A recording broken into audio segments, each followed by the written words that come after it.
Hello जी, राम राम जी, कैसे हैं आप सब। आशा करते हैं आप सब भी ठीक होंगे। तो गाइस अभी शाम का वक्त है, शाम के बजे है 5:30 और मार्केट में जाने के लिए सोच रहे थे मैं और प्रीति। कुछ थोड़ी सी खरीदारी करनी थी हमें और संडे में हमें कहीं जाना है, तो सोच रहे थे आज लेकर आएंगे, लेकिन इतनी तेज़ गर्मी है, बहुत तेज़ गर्मी है, इस वजह से हम लोगों ने अपना प्लान जो है वो कैंसिल कर दिया बिल्कुल। एक ऊपर से भीड़ भी होगी रास्ते में, वो फटफट वाली जो डाक कावड़ वाली बाइक चलाए ना, उनसे मुझे बहुत डर लगा है। उनके चलते तो मैं बिल्कुल भी नहीं जाती। फिर प्रीति कहने लगी कि कल देखेंगे, कल जो है अगर बारिश वारिश होगी, कुछ मौसम सा चेंज हो जाएगा। आज तो भाई पंखे और एसी फेल हो रही, इतनी ज़्यादा गर्मी है।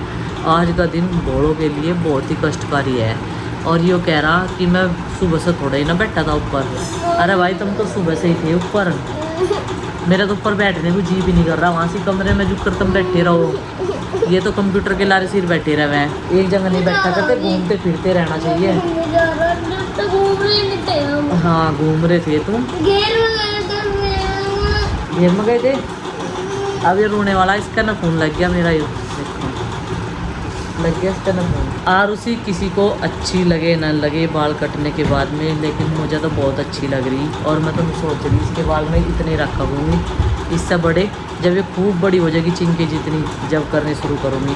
और रही बात बालों में हाथ डालने की, इसकी ना एक हैबिट बन चुकी है ऐसे करने खुजली करने की। जैसे खुजली होती है सिर में, दोनों हाथों से खुजाना शुरू कर देती है। पहले तो बाल बड़े ही थे और कई सारे कारण हैं जो हमने इसके बाल कटवाए। एक तो बाल जितनी बार भी हम इसके बांधे थे, क्लिप लगाए थे, रबड़ बैंड लगाए थे, चिमटियाँ लगाए थे, तो कितने भी बांध जोड़ लो तो सारे बाल निकालने की ऐसे आदत थी ऐसे। तो ये भी एक हैबिट बन चुकी है आरुषि की। फिर भी अच्छी लग रही है, देख आरुषि अपने आप को देख बड़े लग रही है ना।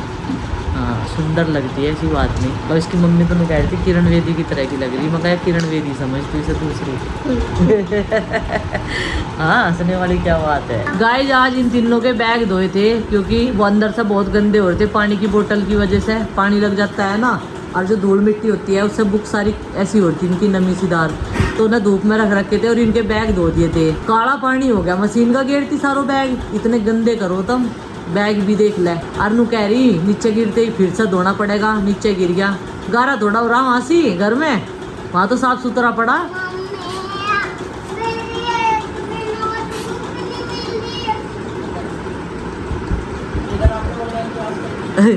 मेरी एक भी नोटबुक नहीं मिल रही। टेंशन हो जा, सुबह ऑनलाइन क्लास करे अपने पापा के फोन पे, जब तक वे जावे, जब तक इसकी 1-2 क्लास आ जा, 8 बजे शुरू हो जा। और इतना जो है टेंशन में ही रहे। अगर थोड़ा भी ध्यान भटके ना, मैडम टोक दे, फिर कहेगी यस मैम, नो मैम। मैं सोचा उसके दौरे बैठ के जो बताना पड़ा है ना इसे, अभी क्या खोलना क्या नहीं, अभी ज़्यादा ऐसा पता नहीं, तो सारी चीज़ें सब बतानी पड़ा है। कभी प्रीति जो सब इसके आसपास घूमता रहे, गुड्डू बता दे कि अब ये क्लास ख़त्म होगी, दूसरी अटेंड करनी तुझे, अब लगाओगी अपना बैग। तो कह रही मेरी तो नोटबुक जो है वे सारी मिल नहीं रही, कोई सी भी सुनी सी हो रही, क्योंकि हमारे सिवा यहाँ पे कोई भी नहीं आता। चाचा जी रहते हैं, पिताजी भी, लेकिन वो घर के अगले साइड में रहते हैं, वो इधर आते ही नहीं, ना उनका कोई इंटरेस्ट है इसमें ज़्यादा। बस ये है कि चाचा जी कभी बाद हेल्प करवा दें। और इसमें रोग आ गया बैंगन में भी, चोटी कट वाला रोग बता रहे थे चाचा जी, ये मुरझाना शुरू हो गए, फूल आवे सूख जा, ऐसा हो रहा इनके साथ में। अभी जो है आई थी मैं देखने के लिए, मैं देखा हूँ भाई कुछ है क्या यहाँ से, लेकिन फिलहाल तो मुझे कुछ नहीं नजर आ रहा। और अंदर मैं नहीं घुसूंगी वहाँ पे, क्योंकि वहाँ पे थोड़ा सा अंधेरा सा लग रहा मुझे देखने में। और तुरई जो है, तुरई तो अपना पूरा जी जान से जो है मेहनत करके बड़ी हो रही, लेकिन बाकी और सब्जियों से उम्मीद है हमें वे भी हो जाएंगी, जैसे कि ये हल्की होंगी उसके बाद में। और फूल अभी तोड़ते नहीं, सुबह के टाइम ले जाएंगे जब पूजा पाठ करेंगे। और एक बैंगन में रोग नहीं आया, सारों में एक जैसा ही है, पत्तियाँ पीली होगी। लस्सी बहुत सारी खट्टी करके दर रखी कम से कम 1 हफ्ते सारे की, लेकिन अभी जो है टाइम नहीं मिल पा रहा गुड्डू के पापा को, बिल्कुल भी यहाँ समय नहीं दे पा रहे। सुबह चले जाओ 8 या 9 बजे, और फिर जो है मैं रात को आवे 1 बजे। रात भी 1 बजे आए थे, हम तो सारे के सारे सो गए थे। और बस कल का काम और रह रहा, आज तीसरा दिन था हमारे कैंप का। और देखो जी, सोचने के लिए कोई कुछ भी सोचता रहे, दिखावा कर रहे या वो कर रहे। खाना बांटना चाहिए था कावड़ियों को, दवाई नहीं। खाने के लिए बहुत सारे भंडारे हो रहे हैं हमारे आसपास में, लेकिन दवाइयों का पहले हमने घूम फिर के पूरे उसमें सर्च किया कि हमें कैसी सेवा करनी चाहिए। पानी उस दिन से लगातार, फ्रूट्स, क्योंकि कोई कावड़िया जो है वो व्रत भी रखता है। दवाइयाँ कावड़िए चलते हुए खरीदते थे, तो उसमें हमने सोचा कि हम जो है यहाँ पे निःशुल्क कैंप लगाएंगे। बस हमारा यही पर्पज़ था। रही बात कावड़ रखने की, साइड में एक स्टैंड है, थोड़ा सा गैप दे के, क्योंकि जहाँ पर वाहन और कावड़िया आते जाते हैं ना, तो वहाँ पे थोड़ा सा वो भी होना चाहिए। एक हॉस्पिटल की पार्किंग है साइड में, इस वजह से उसे बचा के ही स्टैंड लगा रखे, जिससे कि जो है भोले अपनी कावड़ सेफ्टी से रख सके, कुछ दिक्कत ना हो भाई, किसी का गंगा जल जो है खंडित ना हो, क्योंकि बहुत मेहनत लगती है इतनी दूर से गंगा जल लाने में। और आगे भोले कहाँ जा रहे हैं, सारे भोले जो आगे चल जा रहे हैं ये हरियाणा के भोले हैं, जितने सोनीपत बागपत इधर की साइड के हैं। कुछ भोले उधर से निकल जाते हैं शामली साइड से, और जिसे पूरा महादेव जाना होता है वो हमारे इधर से जो है बुडाना कस्बा से होकर निकलते हैं, क्योंकि यहाँ से पूरा महादेव जो है वो 40 या 45 किलोमीटर पड़ता है। तो चलो भाई, अभी जो है ये थोड़ी सी बात जो है मैंने क्लियर कर दी है, जितना मुझे पता था, इससे ज़्यादा तो मुझे भी नहीं पता। ये पुदीना हमारे सब्सक्राइबर ने दिया था, जहाँ पर हम लोग अपनी इस किचन का जो है स्ट्रक्चर देख कर आए थे, और बस अब यहाँ पे अपने नए घर में काम शुरू करवाएंगे। ये थोड़ा बरसात का मौसम ख़त्म हो जाएगा, जैसे बरसात ख़त्म होगी, और उसके बाद में तो यहाँ पे विंडो चौखट, झोपड़ी, बहुत सारी चीज़ें अभी अधूरी है। ये मिट्टी उठवानी है, ये मिट्टी एक्स्ट्रा है, यहाँ पे ये ढेर लगा हुआ है। पहले पिताजी ने मना करा था, लेकिन गुड्डू के पापा मानने नहीं, क्योंकि पिताजी जितना तजर्बा उन्हें है नहीं, उन्हें कोई आइडिया नहीं था कि ये बच जाएगी। और आपको चूजे दिखाऊं छोटे छोटे से, मैं उनके नज़दीक नहीं जाऊंगी, दूर से आपको दिखाऊंगी। अभी उनकी माँ निकल के जाएगी, और जैसे ही उनके नज़दीक हो जाता है ना, ऐसे मुँह ऐसे खोलते हैं वो। गाइस, अभी इनकी माँ नहीं है इनके पास में, और माँ चली गई है, और इनका साइज जो है बढ़ता जा रहा, और घोंसला इनका छोटा लगता जा रहा मुझे। ये देखो कैसे मुँह बारे, जैसे कोई भी इनके नज़दीक जाता है ना, ऐसे ही ये जो है ऊपर को मुँह उठाना शुरू करते हैं। 4 हैं ये सबसे बड़ा है जो रेन का पैरा देता है, वे छोटे हैं इसके बहन भाई। अभी इनकी आंखें खुली नहीं, और जैसे इनकी आंख खुल जाएगी ना, ये लोग जो है उड़ जाएंगे, देखने को नहीं मिलने के। देखो नज़दीक जाते ही, लाइट लगते ही इसे पता है कि इनके आसपास कोई है। इनकी माँ ने इतनी सेफ्टी से घर बनाया, मतलब इतने सारे पत्तियां हैं तुरई की इनके घोंसले के ऊपर, जिससे कि एक बूंद पानी इनके ऊपर न जाकर। अभी दाना पानी लेने के लिए जा रही है इनकी माँ, इस टाइम यही रहती है। कल आ गई थी ना मैं इस टाइम पानी के देने के लिए, तो ची ची ची ची करती रही। उसने सोचा कभी मैं इसके बच्चों को छेड़ दूं, लेकिन मैं अपने बच्चों को बोल कर रखूं कि इन्हें बिल्कुल भी छेड़ना नहीं, हाथ नहीं लगाना, दूर से देख लो बेसकी तुम, अगर तुम्हें देखना, क्योंकि बच्चों की हैबिट होती है ना कि उनका देखे बिना मन नहीं लगता बिल्कुल भी। तो आज तो मैं गाड़ी भी नहीं लेके थे, गुड्डू के पापा ने कहते अगर तुम जाओगे तो ले जाऊंगा। हमारी एरिया की डाक कावड़ जो है आज से शुरू हो जाएंगी, तो इस वजह से फिर उनको ट्रैफिक होगा ज़्यादा, इस वजह से लेकर नहीं गए, बाइक से ही गए थे, और रात में बाइक से ही आ जाएंगे सारे के सारे। तो गाइस, आज मैं कुछ क्वेश्चन के जो है आंसर दूंगी यहाँ पर, और अभी जो है बच्चों को मैंने नीचे भेज दिया था खाना खाने के लिए। मैंने सोचा तब तक जो है जितने भी डाउट्स हैं उन्हें क्लियर कर देते हैं। आपके हस्बैंड कितने भाई हैं?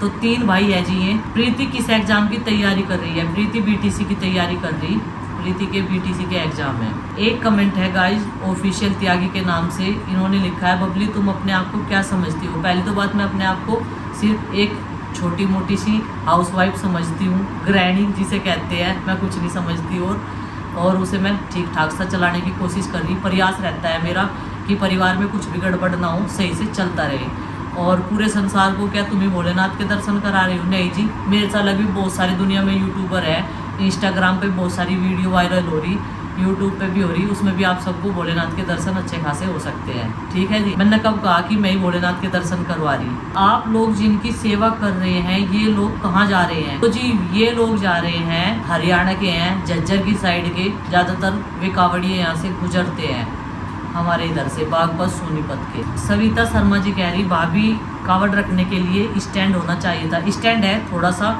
अलग है वो स्टैंड। जब वहाँ पर पूरा भर जाता है तो वो कावड़िए जो है अपनी कावड़ ऐसे ही रख लेते हैं, क्योंकि उनकी कावड़ के नीचे जो वे होती है ना, मटकी होती है जिनमें गंगा जल होता है, उनके नीचे स्टैंड ऑलरेडी लगे होते हैं। ग्रीस अग्रवाल जी कह रहे हर हर महादेव। उर्मिला चौहान कह रही हर हर महादेव, जय श्री महाकाल। लक्ष्मी कन्वर कह रही हर हर महादेव। यूजर के नाम से आइडिया, ये हमारे सैटला की कावड़ है तिरंगा। तो जी हमने वो देखी है, मैंने तो पहली बार देखी है, पहले वीडियो में देखी थी। अंजू भोलेनाथ की जय हो, भोलेनाथ की जय हो जी। मनीष ग्रोवर राम राम जी। कुलविंदर सिंह जी कह रही है congratulation Pal family, god bless, भगवान आप सबकी सब विश पूरी करे। Thank you ji, thank you so much. आप सबका प्यार सपोर्ट बनाए रखे, ये हमारे लिए गॉड का आशीर्वाद है। बबीता टोकास, काफ़ी दिनों बाद कमेंट पढ़ा है मैंने इनका, काफ़ी पुरानी हमारी सब्सक्राइबर है और देख रही है हमें बहुत दिनों से। राम राम जी, कैसे हैं आप। अंशु राजपूत कह रहा भाई कि ये हमारे मम्मा जी की कावड़ है जिसमें राधा कृष्ण डांस कर रहे। हाँ जी होगी, और हमारे सब्सक्राइबर भी थे वहाँ पे, और आए रोज़ जो है मिल के भी जा रहे, क्योंकि वो एड्रेस उन्होंने देख लिया था ग्रीन हॉस्पिटल के पास में। तो मैं तो वहाँ पे मिलती नहीं, लेकिन और बाकी फैमिली मेम्बर आपसे मिलते हैं, मिल के आइए अच्छे से, और प्रसाद भी ग्रैंड करके आइए। हर हर महादेव, बहुत ही पुण्य का काम कर रहे हो। थैंक यू जी। बाकी सब कमेंट्स इस तरीके से ही सब ने किए हैं, आप सबका बहुत बहुत धन्यवाद। और गाइज आप सबके सपोर्ट से हम लोग जो हैं आगे बढ़ पाए हैं, और एक छोटी सी शुरुआत हमने करके देखी है, और उसमें हम लोग सफल भी होते जा रहे हैं। तो जी बहुत बहुत धन्यवाद। आप सबको भी जो है अपने बहुत सारे भोले दिखाए, उनके दर्शन कराए, और हम खुद भी देख के आए थे। लेकिन 2 दिन से हम लोग नहीं जा रहे हैं, क्योंकि वहाँ पर भोले फिर रेस्ट करते हैं, और अगर वहाँ पे कोई महिला होती है तो थोड़ा सा अनकंफर्टेबल महसूस होता है उन्हें, तो इसलिए फिर मैंने बच्चों को भी मना कर दिया था, और मैं खुद भी नहीं गई। मैंने इनसे बोला था कि अगर तुम्हें कावड़ देखनी है, रात को झांकी वाली कावड़ आती है, तो रात को ही वो रुक के जाती है बुढ़ाना क्षेत्र से हमारे, तो वहाँ पर तुम देखने के लिए चले जाना। लेकिन अभी क्या है कि जाते हुए भी रास्ते जो हैं इतने बिजी हैं, थोड़ा सा डर भी लगता है, तो इस वजह से गर्मी भी ज़्यादा है। हम सोचते हैं कि बच्चे कंफर्टेबल घर पे ही रहते हैं, जब बड़े हो जाएंगे तो सब कुछ अपने आप देखना करना जाना सीख जाएंगे। तो आज मैंने जो है अपने कपड़े सिल कर आए थे, वे दिखाए थे, तो किसी ने कमेंट किया था कि आपके सूट का जो है प्रिंट वो बिल्कुल बेडशीट जैसा है, पैसा तो आ गया लेकिन ड्रेसिंग सेंस नहीं आया। तो वही क्या मैं वेस्टर्न कपड़े पहनना शुरू कर दूं, जो ड्रेसिंग सेंस आपको उसमें नज़र आएगा। अपनी जो भी लाइफ है वो हमें अच्छी लगती है, ज़्यादा दिखावा या फेक चीज़ हमें करने की कोई ज़रूरत नहीं है। भले ही हम इस प्लेटफार्म पे हैं, और हम जैसे भी हैं अच्छे हैं, और बच्चों को भी हम यही सिखाते हैं, जैसा इंसान हो ऐसा ही उसे रहना चाहिए। इससे भी ज़्यादा हटके हम रह सकते हैं, लेकिन हाँ घर के काम कौन करेगा, पूरे परिवार को कौन संभालेगा, अगर हम तैयार हो गए कौन संभालेगा इतनी बड़ी जॉइंट फैमिली। हमें ड्रेसिंग सेंस है या नहीं, उसमें हमें आपकी कोई एडवाइस की ज़रूरत नहीं है, जितना भी है ठीक है अपने लिए, और पढ़े लिखे भी ये है कि अपना घर परिवार चला रहे।